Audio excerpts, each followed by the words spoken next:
श्री तुलसीदास जी महाराज का जो जन्म है, प्राकट्य है, वह भगवान के नाम की महिमा बताने के लिए होता है। इस मध्यकाल में जितने भी भक्त हुए हैं, अब वो साक्षात श्री कृष्ण चैतन्य महाप्रभु हो या फिर श्री तुलसीदास जी महाराज, कबीरदास जी, रैदास जी, मीराबाई, श्री रामानंदाचार्य भगवान, जितने भी भक्त प्रकट हुए हैं वे सभी भगवान के नाम की महिमा को विशेष रूप से बताने के लिए ही प्रकट हुए हैं।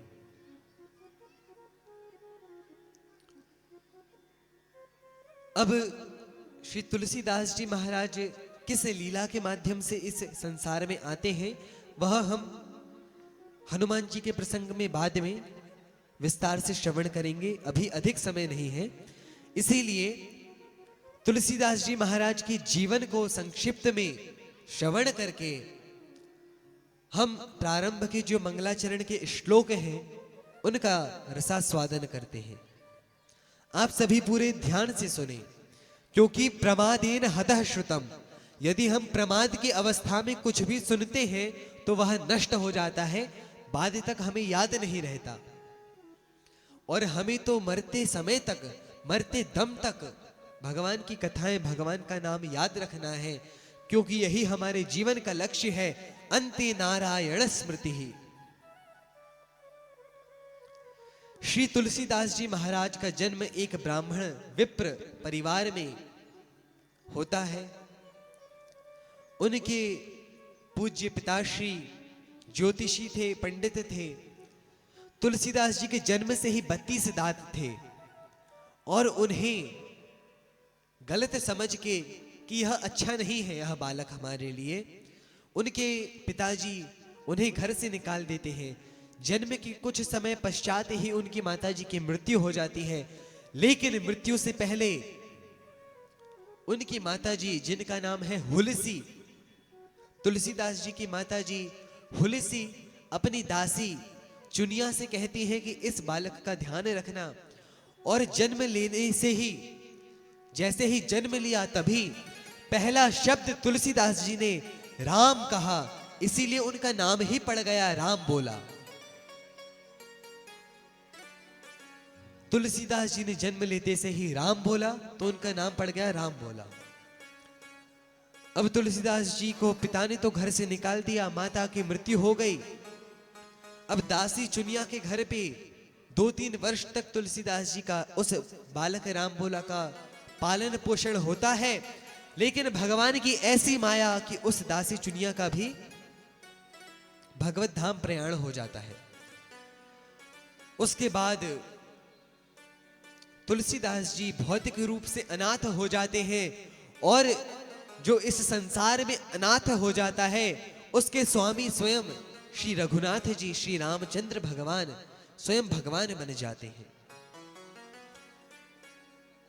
भगवान की प्रेरणा से श्री शंकर भगवान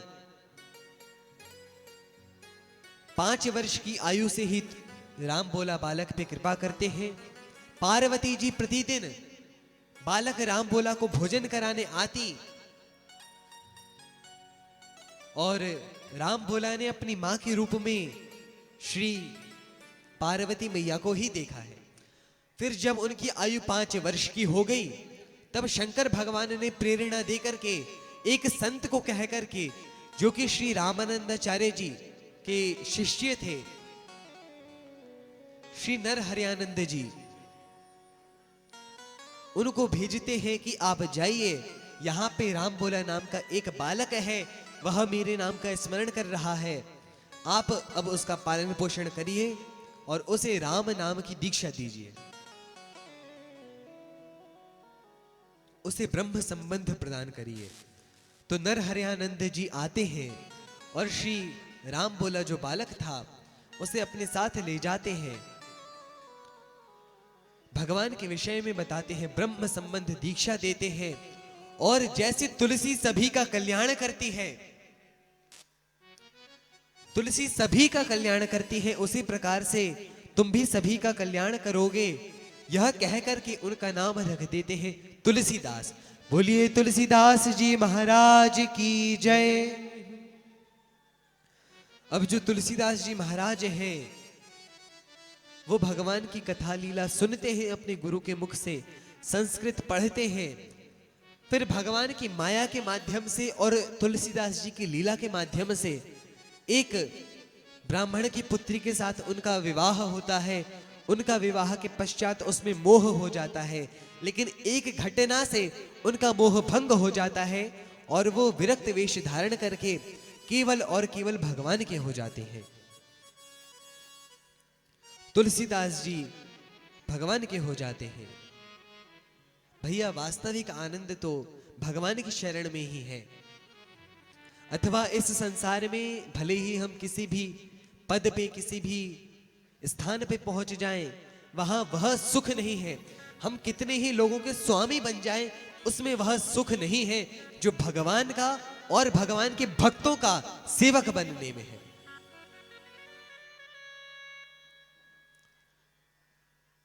यहां पे श्री तुलसीदास जी महाराज विरक्त वेश धारण करते हैं, भगवान को, भगवान के नाम को और भगवान के भक्तों को अपना जीवन समर्पित कर देते हैं। और श्री तुलसीदास जी ने 12 ग्रंथ लिखे।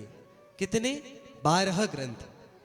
उनमें सबसे अधिक प्रचलित श्री रामचरितमानस है।